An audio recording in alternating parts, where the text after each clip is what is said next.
No, people going through things feel safe to be here. People who just need a minute come here and they say, hey, I want to spend my time around her. I want to spend my time around her in that space at East 39th Community Garden or wherever in nature she trying to be at. Like, I could be around her. So I'm going to be safe. It's going to be whole.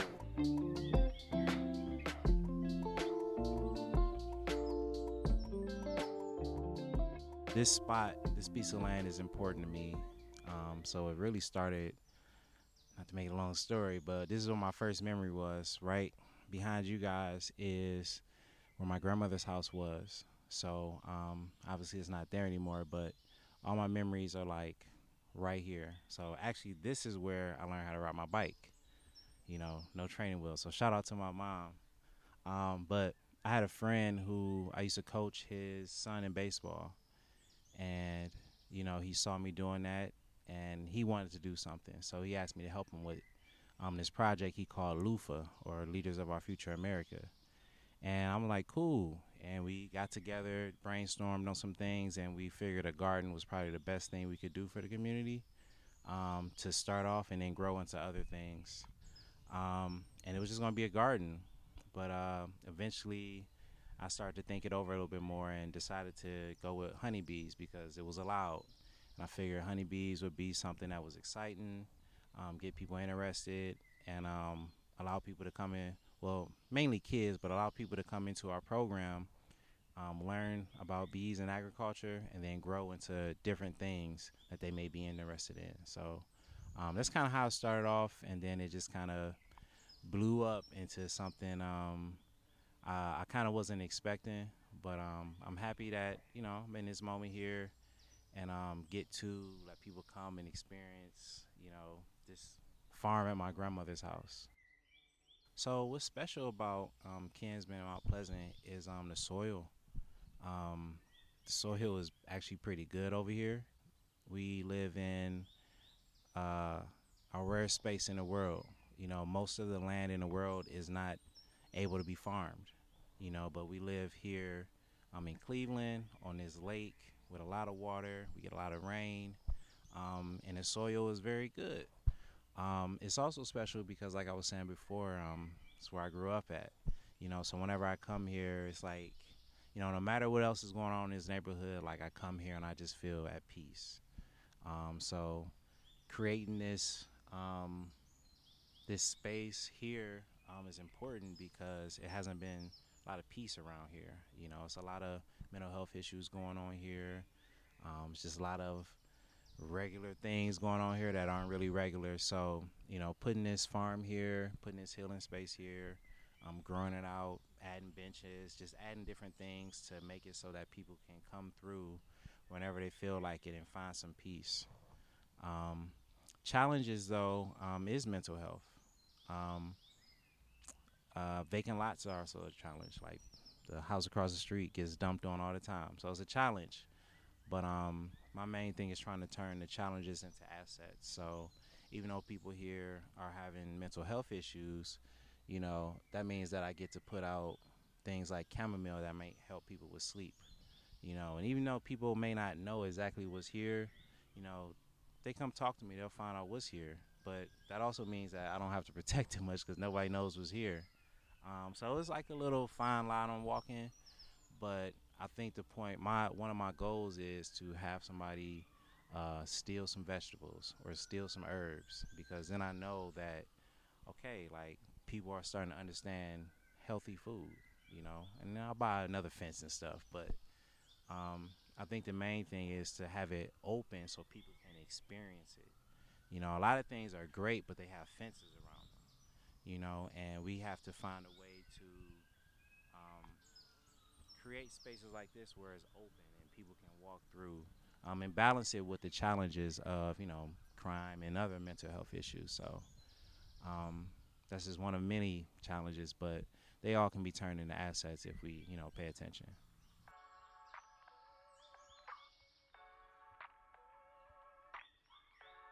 I think this is probably one of the most special times in Cleveland's history, just in urban agriculture, um, just in a positive energy in the black community. I mean, it's a lot of negative stuff going on too, but it's a lot of key players who are putting together some really important things and working together. So I think now is probably one of the special times in Mount Pleasant and Cleveland as a whole. So seeing how other cities have went through gentrification and things like that, in my mind, I was thinking like, okay, Buckeye is going to be whatever way it's going to be, and eventually it's going to spread around and spread south. So I thought that, it was perfect that my grandmother's house was here for me to start this farm here, because there's so many vacant lots here that I can create this company and maybe build up enough momentum to get more lots for me to own, or for me to use or borrow, or just be able to have permission to do things on. One, for my company, you know what I'm saying? So because there's so many vacant lots, it's a lot of flowers here. But I will want to put more flowers here, as many flowers as I can. But also too, just because vacant lots can be turned into anything. They can become high rises, or houses, single family houses, or whatever somebody wants to do. So for me, I thought the timing was perfect to come in and take an empty lot, do something special, and be able to grow out this farm and other ideas, for the reason I just stated. So it is a very special time though, just because it's just wide open right now, and things in Cleveland are changing quick. It's speeding up. Like Cleveland to me moves slow, and we live here, so we don't really pay attention to how slow it moves. But certain things Cleveland is doing, cities have been doing for going on 20 years now. So when I was doing my market research, one thing I noticed was how young Kinsman is. The population here is really, really young. So I think it's important to activate this space for young people. You know what I'm saying? Because they're the ones who are going to be here in a couple years. You know what I'm saying? People have been very interested to learn. So it's a guy who runs around here all the time. I forget his name, but he jogs every morning. And he's seen me when I first put the bees down on 129th and Benham. And he's always running around and watching me build this business. But he asks questions and tells people, and then some people come up to me and ask more questions. They might see me surrounded by bees, or they might meet me with a bunch of tomatoes in my hand, or cutting the grass or doing something. But the education has been the best part, because people want it. People might be ignorant, but it's not that. A lot of times, not that they want to stay ignorant. I had an encounter Wednesday with 5 people on this street, 2 different times. It was a young lady and maybe her sister or daughter walking to the store, and I just came up to them and said, "Hey, here's some honeycomb," and it had a little bit of honey in it. I'm like, "Try it," and the little girl was like, "No, that's disgusting."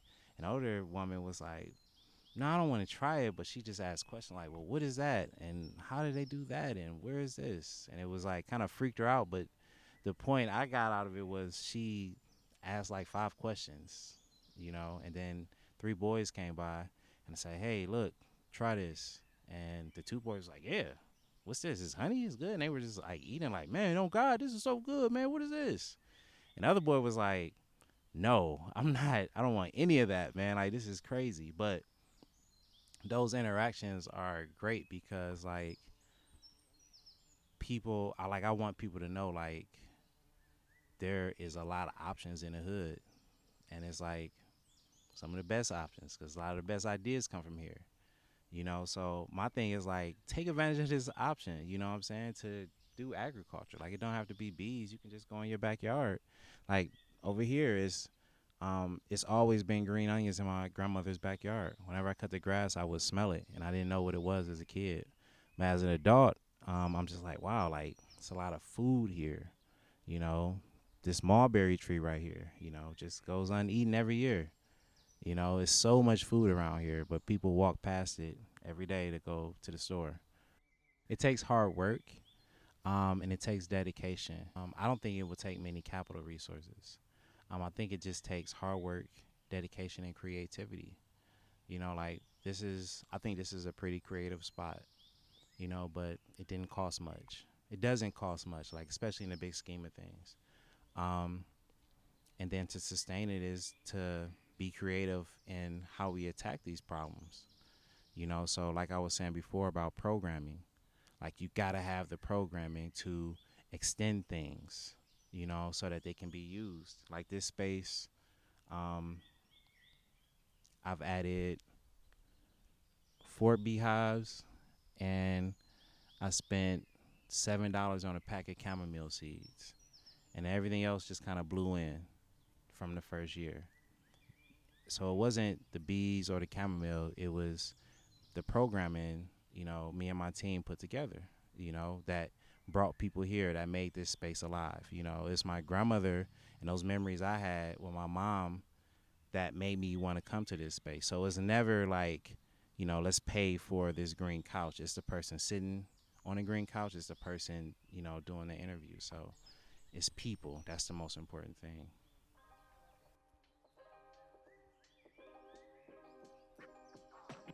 I just want to, I don't know, share about just the hood and the resources. Um, because I think that was kind of my marketing plan, was to just kind of pay attention to America and what works and doesn't work. Um, and I used to say this to, I would say this to my family because they would just be trying to ask me like, why are you going so hard on this black thing? you know, and I would try to explain to them like, this is the American way. Businesses follow this model to put things in the hood, and then when we do things, when we pay attention to things like hip hop, start in the hood, jazz, start in the hood, like all of our musical things start in the hood. A lot of our best favorite athletes came from the hood. You know what I'm saying? These ideas, like I saw this girl with really long lashes and she had like some pink on there and everybody was like, oh, that's so ghetto, that's so ghetto. And then like 3 years later, Kylie Jenner was wearing it and selling it for like a lot of money, but this girl who goes unknown has just created something unknowingly, kind of like the TikTok girls a couple years ago. Some of them were from the hood, a lot of them were from the hood, creating these dances that were going viral and people were making so much money off of. So I'm bringing the same thing here with agriculture. We got good soil here, especially in Cleveland. We have so much food, like it's green onions, it's mulberries, it's peaches. Well, not as many. Plums, apples. It's an apple tree right across the street from Shrimp Boat, and those apples as big as my fist, so it's food here and there's money to be made, so I just want people to pay attention, so that's kind of what I'm kind of want to leave it with. Like, I just want people to know, like, the best resources are in the hood. And if you just open your eyes, take a little time to think about it, you can probably find a way to make those resources work for you.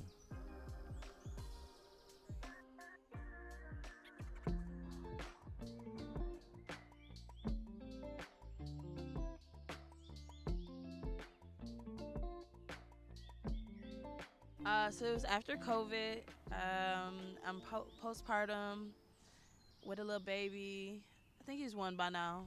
Yeah, he's one. It's 2021. He was born in 2020.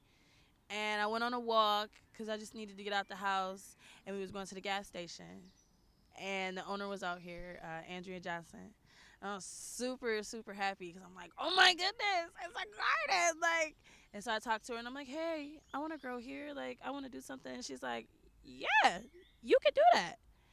And it was right in that bed, that front bed. And I planted sunflowers, lentils, radishes, peas, carrots. Like, I put like a whole bunch of stuff in there. Won't do that again, but yeah, it was awesome. I learned so much. What I really loved was the sunflowers that came up because it was just so different. There wasn't anything that tall in the garden at the time, and I thought it was super pretty. So I then the next year she asked me, well, what do you want to do? And I was telling her like, hey, like I'm really into this space, like I'm really thankful. Um, And I told her I wanted to plant sunflowers. So then last year I did a sunflower project, and my intention was to involve the community and bring people out and let them know, like, hey, you can have space here too. I think Central is a really unique place. It's in the middle of a transition, like right now in this time, but also moving through the city. This is the last part of the city's housing before you get to downtown. There's a lot to be seen, there's a lot to be gained in between the passing spaces from the far east side to the west side. This is the last of the east coming down this way. And then it transitions to the west side. It's a very important spot. So let's act like it's important. Let's show people it's important. Let's preserve it like anything else that we've ever seen was important was preserved. Plant wise, it's abundant in what's here. And that's really inspiring to me because it's supposed to be a place that's not rich. It's supposed to be a place that's broken. It's supposed to be a place that people are not ahead, and yet it's thousands and thousands of years worth of healing. It's hundreds of dollars worth of medicines to support, balance, correct, enhance, all of that. And it's right in the middle of projects. And I think that is, I mean, but that's also like the drawback, right? It's the projects. So it's getting cut down, you know. It's an open field, but the city cut it. You know, the medicine's not being preserved. It's been conditioned that it's weeds, that it's not worth it. Equivalent to how the people are down here. Equivalent to how they treat it. Equivalent to the nutrients that are being taken away, the support systems. Same level. These is the support systems. These plants right here is the support systems. People go buy this stuff and they get taken down. These people that live down here, they the support system of the work industries. And it's harder for them to get what they need. And during COVID, well, actually, a little bit before, or like it was like right in between the transition, that Dave's closed.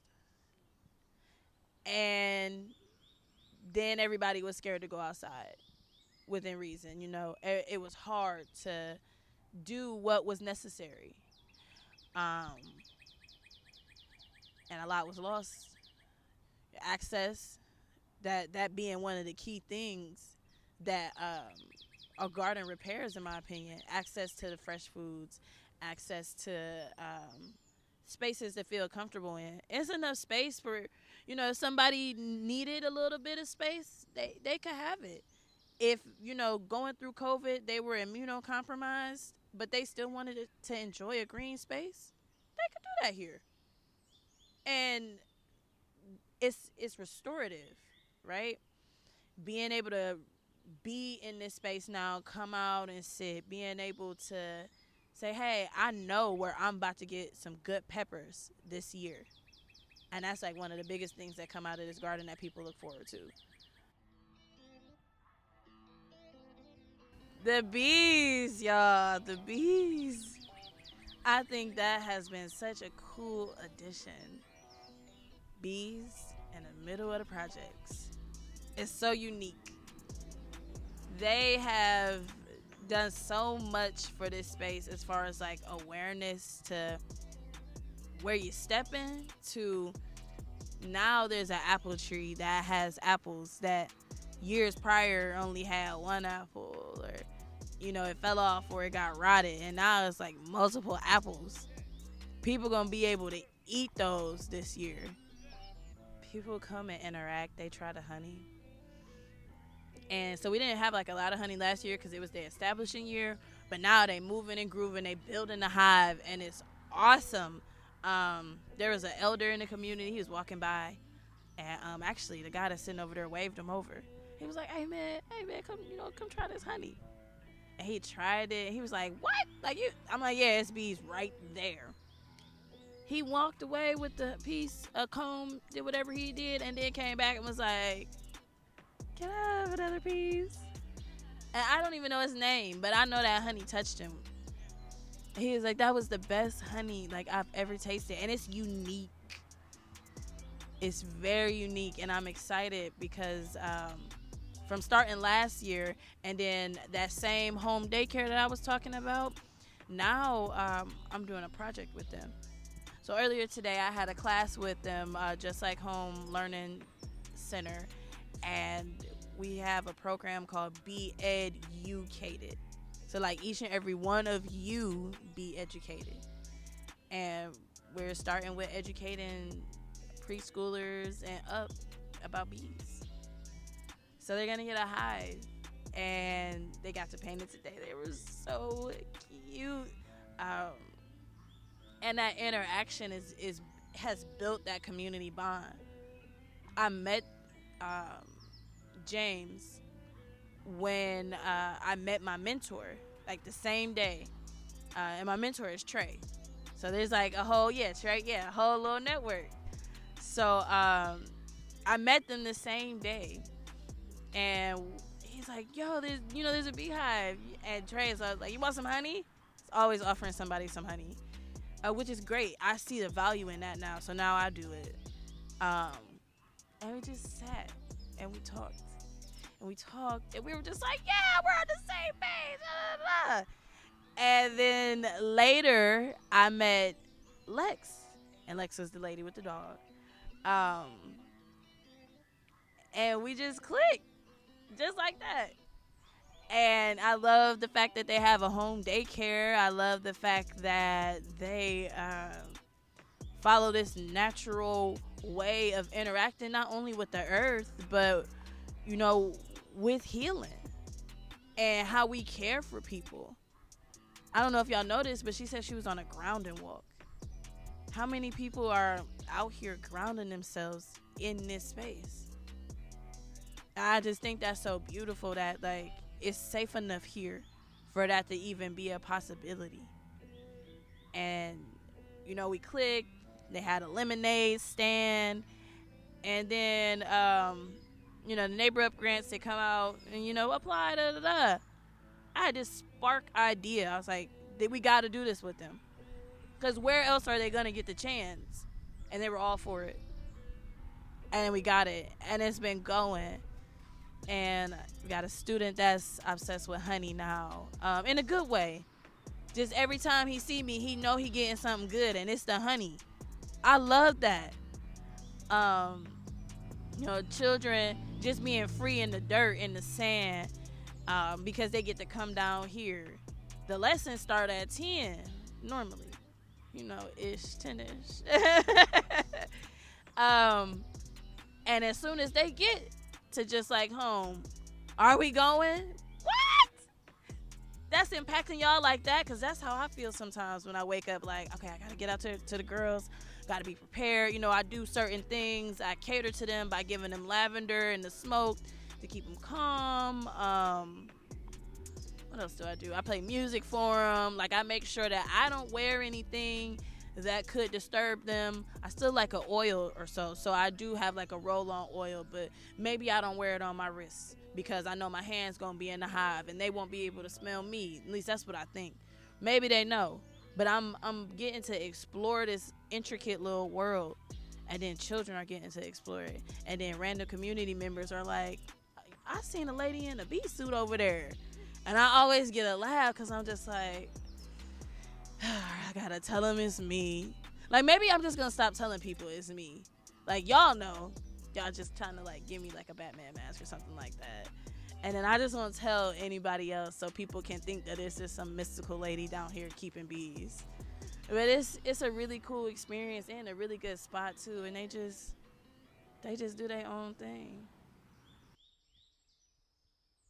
Central is about needs to get the people out. Get the people out into the community. There used to be a lot of things going on in Central.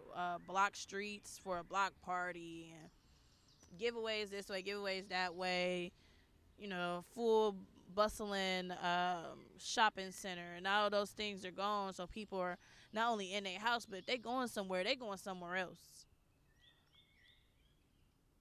But the community feeling in this space that could bring people in. So yeah, it's important because we're the community members that are here. This is the space that we interact with every day. It's people who regularly walk through here, past here. That's what get told a lot. I see the space all the time. I always wonder who was over here. Oh, I've been over here. I may not be over here on the days you walk by, but yeah, I'll be over here. I'm helping the change over here. You want to help the change too? And that engagement, like it's a corner.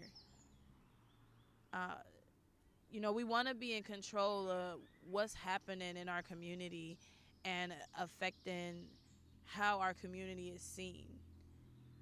And oftentimes we don't get the chance. Oftentimes we're not asked or, even considered in what that change looks like and how that change will function for the community members that are here, for the community members that are transitioning out of here, and for the community members that are growing here, like our youth.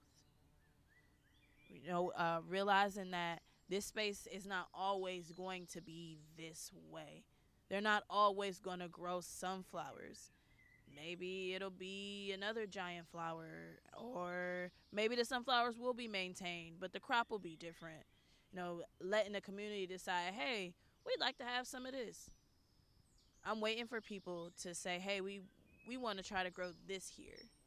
Or, what have you ever thought about growing this? Or can we have this? There's a community member that asked for the porta potty being painted.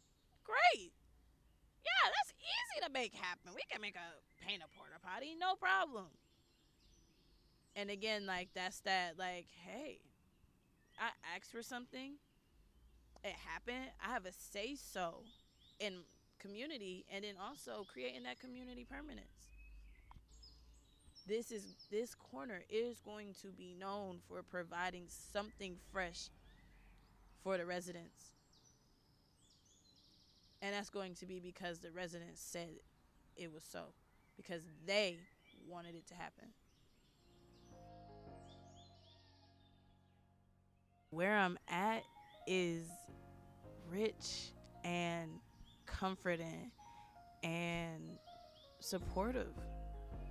And it's a great place to launch from. It's a great place to start. I get to be in this space with my children, and sometimes they be irritated or whatever. But they get to have birthdays here, and they get to eat dinner here and play in the dirt. My son has a song called Digging in the Dirt, and he sing it every time, and he ready to get out here as soon as he can. And I'm thankful for that. My children could be interested in anything else, but they like going to meetings, talking about where the change is happening. They in those rooms with me when I'm a part of those networks. When I was doing Nourish and Power, I had Amari. When I was doing anything that I do in Central Kinsman, they in the room. And so they get a community. They get people that love them. They get people that think the world of their mom, which, come to find out, they actually really like me. And I don't think I would have known that. I know my children like me, right? But I don't think I would have known that they like and appreciate all the stuff that I dragged them to all this time outside if I wasn't out here talking to people and being in these rooms. I met a lady last week that my son had really touched her heart, and I was so amazed. I was like, well, I guess that's what gardening does, because it started because I needed to take a walk because I was tired of being inside. It started because I just wanted to be in a space that let me be. So I come up here, we come hang out, we come eat, check on our little garden bed, and it changed their world completely. Now we got over 30 plants in the house, and there's a garden started at their daycare. They already had it started, but I'm a part of that world now too.